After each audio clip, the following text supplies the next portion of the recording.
So first of all, I want to note, today we're here to talk about ways to keep your workflow processes flowing.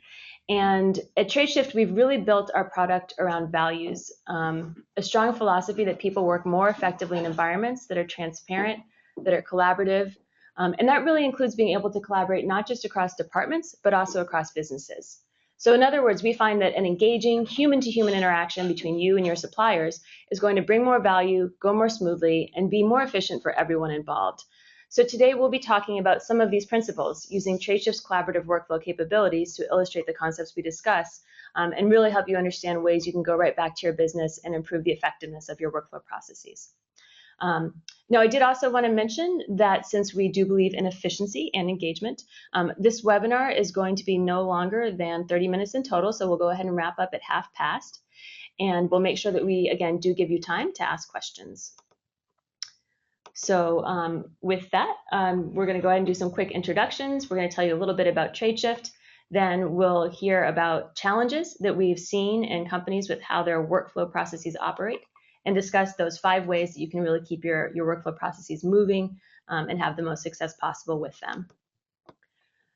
Okay, so introductions. As I mentioned, my name is Rachel Culler. I am the Senior Product Marketing Manager at Tradeshift. I come from a background where I started off in engineering, moved into sociology, and did some consulting with technology companies. And I'm really happy to be bringing that set of knowledge to Tradeshift, where we think about how people's mindsets and psychology can be brought together with really leading technology solutions to create better processes that everybody can love and enjoy. And to my left, I also have my colleague here.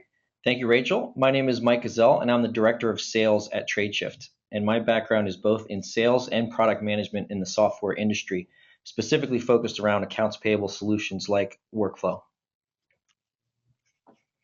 And so let's first give you a quick introduction to Tradeshift. Tradeshift is a global business-to-business platform that facilitates document exchange and collaboration with your entire supply chain. Our mission at Tradeshift is to connect every business in the world, and we do it by making it easy for suppliers to connect to their buyers, by providing best-in-class functionality, and most importantly, by ensuring that everyone across the supply chain is gaining value, not just the largest suppliers. We help companies run more efficiently using a 100% cloud-based platform to enable businesses, suppliers, and employees to connect, communicate, and transact.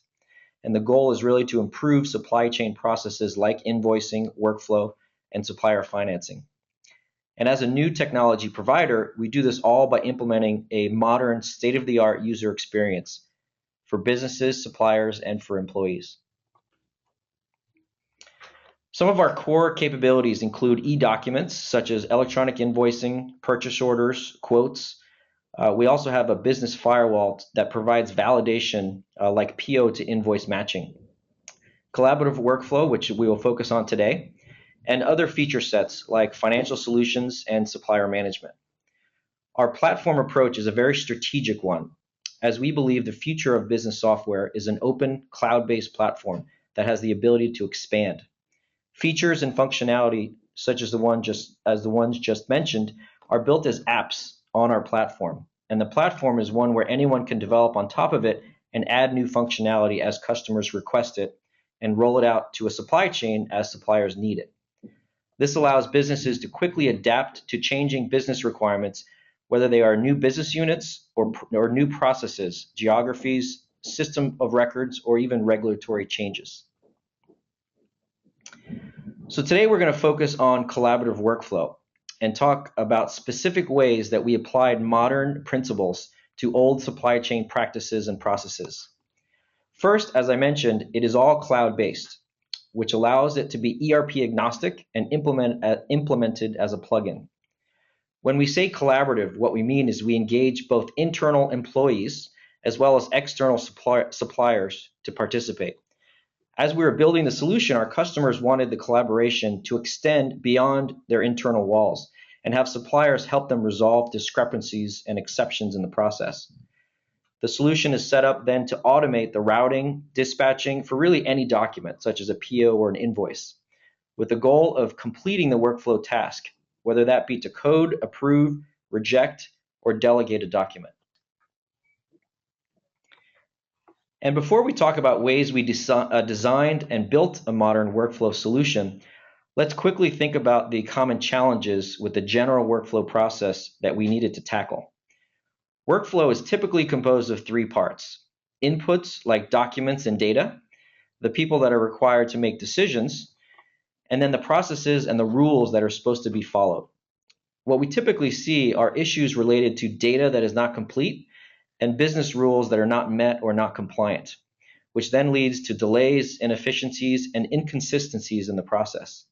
A simple example of this is a supplier who is trying to invoice against a PO, but the PO unit price is incorrect.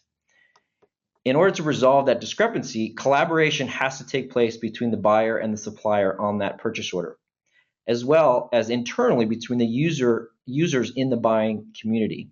Essentially, a workflow process is needed that can help communicate the problem and resolve the exception up front as opposed to later in the process. So as I hand it over to Rachel, you will see how we applied modern technology and behavioral principles to solve for these issues and change the old way of doing business.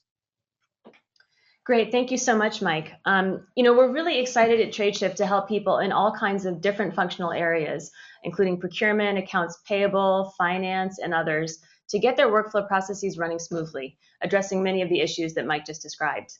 And we've learned that the following 5 elements are really key to a great workflow process. I'll be talking through these one by one in just a moment. Basically, you're going to hear about making it easy, the importance of making the process simple for people to use in ways that are kind of natural and comfortable for them. I'm also going to be talking about motivating behaviors, using human psychology to really get folks engaged with the process and finding themselves just drawn to complete those tasks you need them to do. I'll also be discussing humanizing collaboration, which is a way that we can get more engagement across our internal agencies and also with our suppliers. Automating compliance with business rules and relevant government regulations, which of course is key for a successful process. And finally, I'll be touching on the benefits that can accrue to leveraging one tool across many processes, businesses, locations, and even supplier groups. So let's start with the first one, make it easy. There's all kinds of research done on this, but really we can just look at our own experiences to know the easier something is to use, the more we're going to enjoy using it, and the more we're likely to use it. And we all have as kind of a common reference today, the way that people interact with their smartphones, and in particular their Apple iPhones. When it's an easy thing to pick up a device and just start using it, it's intuitive how you get things done. There's no training manual that you have to read. Then you're going to be much more engaged with that system, and it's going to be a lot more likely that you're going to come in to do things like get those invoices approved, or do the coding, or get the input you need from a colleague. And what you're seeing here is an image of Tradeshift working on a tablet and on a smartphone.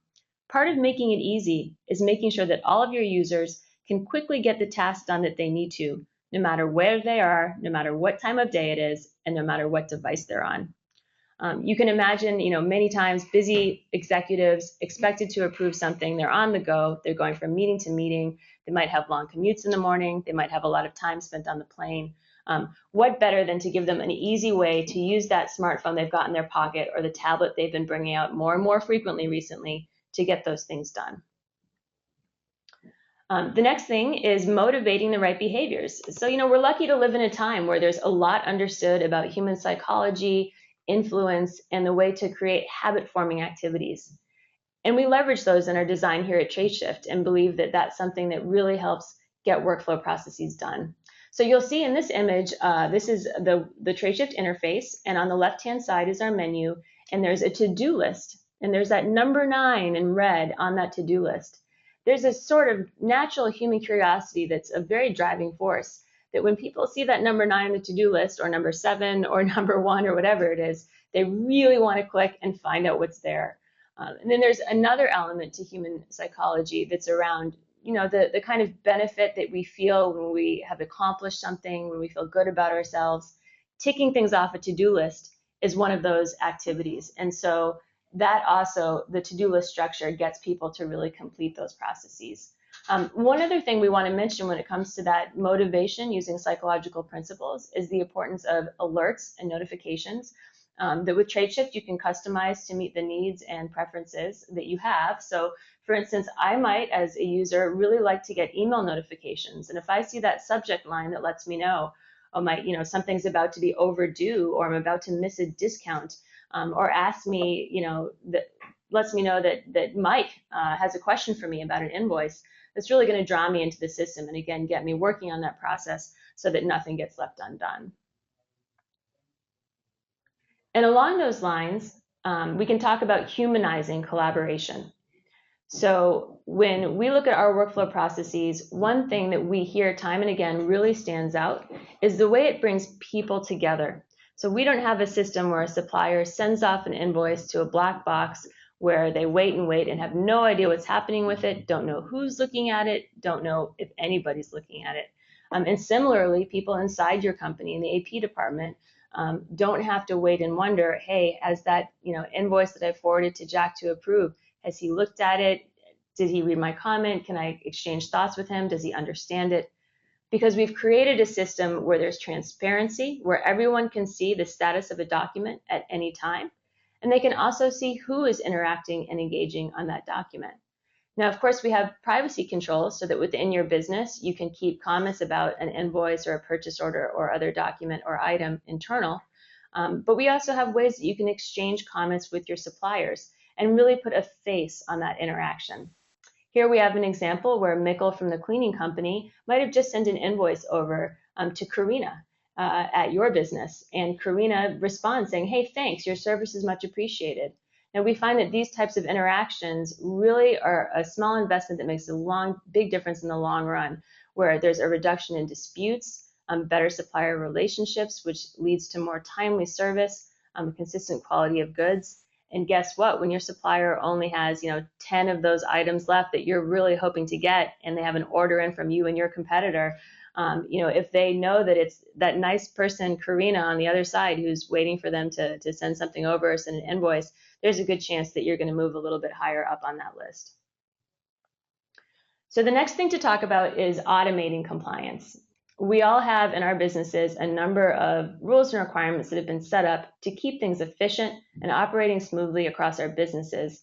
And often these rules are things that we might want to maintain across multiple branches of a global business, different business departments, make sure that the information coming in is going to meet audit requirements, and that we spend as little time as possible going back and forth with the creators of documents saying, hey, you missed a piece of information we need, or hey, you know what, you really didn't use the right format for a number. And we certainly don't want to have our people spending time having to find on the back end that there's an invoice that's been sent that doesn't match with the existing purchase order that was sent out to prompt that invoice. So that's why it's important to be able to put in place automated rules, which is something that at Tradeshift we've made a really strong point of getting right, which is you can set up the relevant requirements so that a supplier working with you cannot even hit send on that invoice. That invoice does not go into your ERP system. It doesn't even make it to your AP person until they have included all of the relevant information that you require for your unique situation. Similarly, we've got different tax requirements across countries. We have different regulations in terms of what information must be included. Different companies operate in different ways when it comes to things like freight charges, and the customizability of this system and what Mike referred to earlier as the business firewall also becomes critical when it comes to that element. So again, we just want to emphasize that your workflow processes will run much more smoothly if you use something like Tradeshift, where along with collaborating with suppliers and your employees, you can also be efficient by putting the right automatic rules in place to match things that are easy to match and to stop documents with the wrong information or missing information from taking up the time of your staff. And finally, we wanted to talk about the benefit of leveraging a single tool across many processes. And this is something that, again, we really feel passionate about, and we're so happy that the flexibility of our system, that app platform approach that Mike described earlier, allows companies like yours to use our single Tradeshift platform to address multiple process needs across different functional areas and different business units and different geographies. And here what you see is an example of that. So we're looking at a supplier registration process that an important and somewhat well-known client of ours was looking to achieve. They came to us and said, hey, you know what?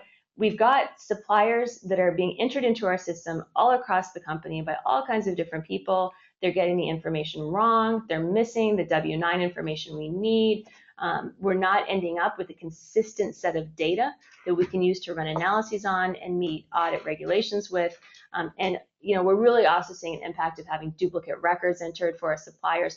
All those issues and concerns that we hear from many companies about their supplier data management process. So what they were able to do working with us is use our app platform to create a tailored process for supplier registration. And this is something where a supplier will receive an invitation to participate, or even if they send an invoice into the company and aren't yet in the system, they'll automatically be prompted to use this application to provide their information, their name, their company information, their tax ID, relevant W-9, as I mentioned, bank account information. This is even a process where you could customize it to include an offer for an early payment program or discount offering. And in this way, it then, using the same collaborative workflow approach within Tradeshift as the other processes we just discussed, will go on automatically once they hit send and have entered all of the correct and relevant and needed information, will go straight to the person in your organization that's been identified as the right one to handle these requests and give them that approval before it goes into your ERP. So with that, we're going to move to just a summary here on the next slide. Really to sum up, no matter what business process you're transforming with workflow, we really feel that you're going to have greater success and better outcomes if you use a system and an approach that's easy for all participants, no matter what device they're using, no matter where they are, that motivates engagement by provoking basic human needs and interests like curiosity and feelings of kind of self-actualization and completion, that really humanizes collaboration by connecting the actual people, names, and faces with the processes, that keeps your data clean with automatic static and dynamic validations that can be configured for the needs that you have in your specific business units working with specific different groups of suppliers, and that also lets you leverage the same tool across multiple processes so that you have the efficiency of being able to stay within one system, so that the users on your system don't have to relearn and learn multiple different systems with different requirements,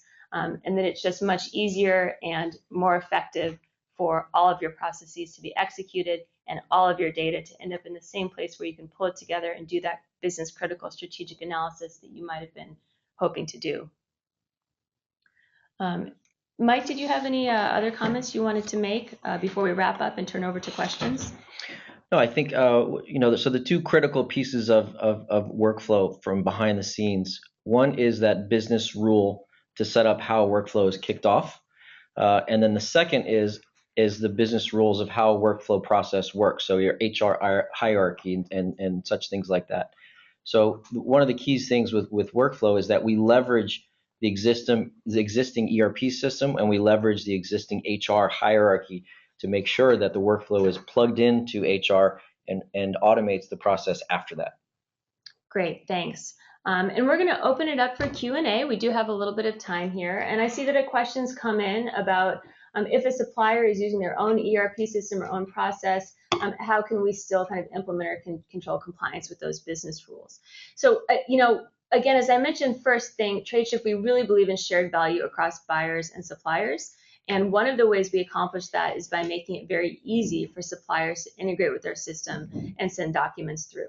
So they have a few different options. We have a web-based interface where they can directly enter invoice information. We also have a document uploading process that can be used with, FTP, SFTP, so that documents that are already in other formats can be brought into our system. We also have a document capture solution called CloudScan, so that if you have PDFs coming from your suppliers or paper, that can easily be translated and brought into Tradeshift. And with all of those types of integrations, or if you're using our API with your own custom preferred approach, the Tradeshift business firewall is in action and kind of protecting what happens. So the document coming in will still kind of hit those dynamic validations, those static validations and rules, and bounce documents back to the supplier if they don't meet them, including if somebody has an ERP system and a document uploading process that they're integrating, where maybe they're not doing invoices one by one, but when those documents come through into Tradeshift, all those rules are applied, and the supplier will again still get that notification that they have failed to include relevant points, and know what they need to fix before it goes through to you. And another question we have here is what kinds of additional processes can be put onto a workflow solution? So today we talked about a couple different types of workflow. One is invoice approval workflow, which is the most common, order management and PO discrepancy workflow. And then finally, Rachel talked about the supplier registration and setup workflow. Some other areas that we've seen from customers include a check request process, where buyers need to request smaller one-off payments for external parties, like a speaker. It's a one-off internal check request process. So you can set up a workflow that automates that process and makes sure that it's approved at all the right levels.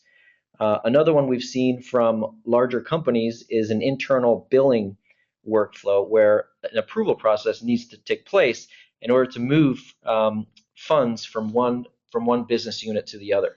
So really doing the internal billing workflow that's inside a company firewall. Great. And I see now another question coming in. It says, what happens if a user doesn't take action on a task assigned to them? That's a great question. The first thing I'll say, of course, is that with Tradeshift, we kind of have a mantra, which is no task goes undone. And we really feel great about the ways that we have, as we mentioned, leveraged the latest in understanding human behavior to engage and activate the people involved in your workflow processes. But of course, there are all kinds of reasons why a task might not have action on it. For example, somebody might be out of the office on vacation, but we have the ability for you to set a proxy while you're out. There's also the possibility someone has moved on from your organization. Well, luckily you can do a bulk reassignment so that any invoice or task coming in for that person can be automatically routed to someone else. We also let you set kind of customized time limits. So if Shane has something sitting in his box that he needs to code, and he's gotten an automated reminder notification, and after your preset amount of time he still hasn't taken care of that, we can have that document automatically routed to the next person in the chain.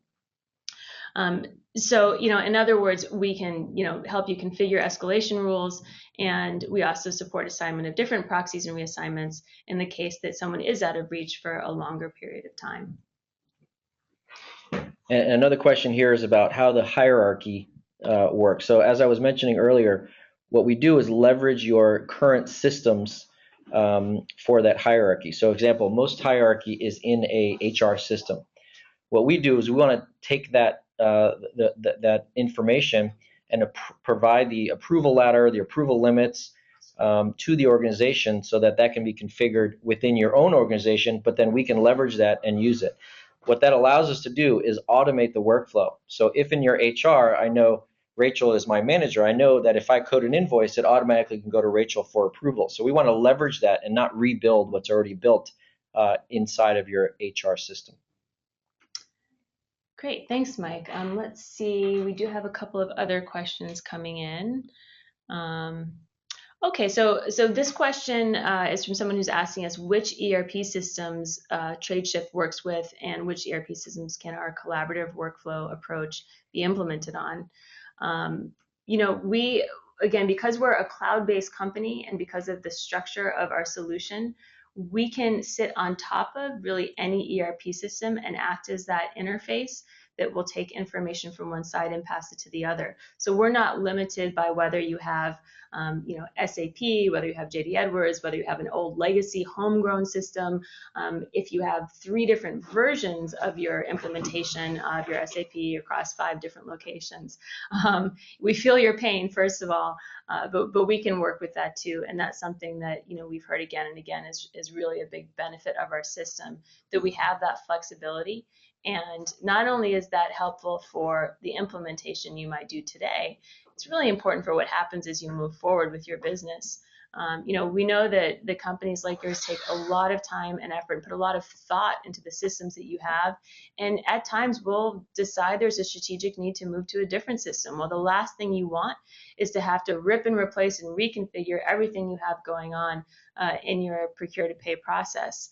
So that's one of the benefits, again, that using a system like Tradeshift can afford you, which is you won't have to kind of do that start from scratch approach when you have your workflow set up and operating within the Tradeshift environment. And another question here is about spend limit. So this is actually a good question in that we can not only use hierarchy from your HR system, but we also can devise rules based on the business firewall that allow a workflow to go through a different path. For example, if an invoice is above $500, it goes through one path. If it's below $500, it goes through another path. So we can set up different workflows depending on known data on an invoice or on a PO, such as a dollar amount. So yeah, that's a good question. We not only implement the hierarchy based on what's in your HR database, but also implement business firewall that actually not only allows compliance, but also tells where the invoice should go, what path it should take. Great, thanks, Mike.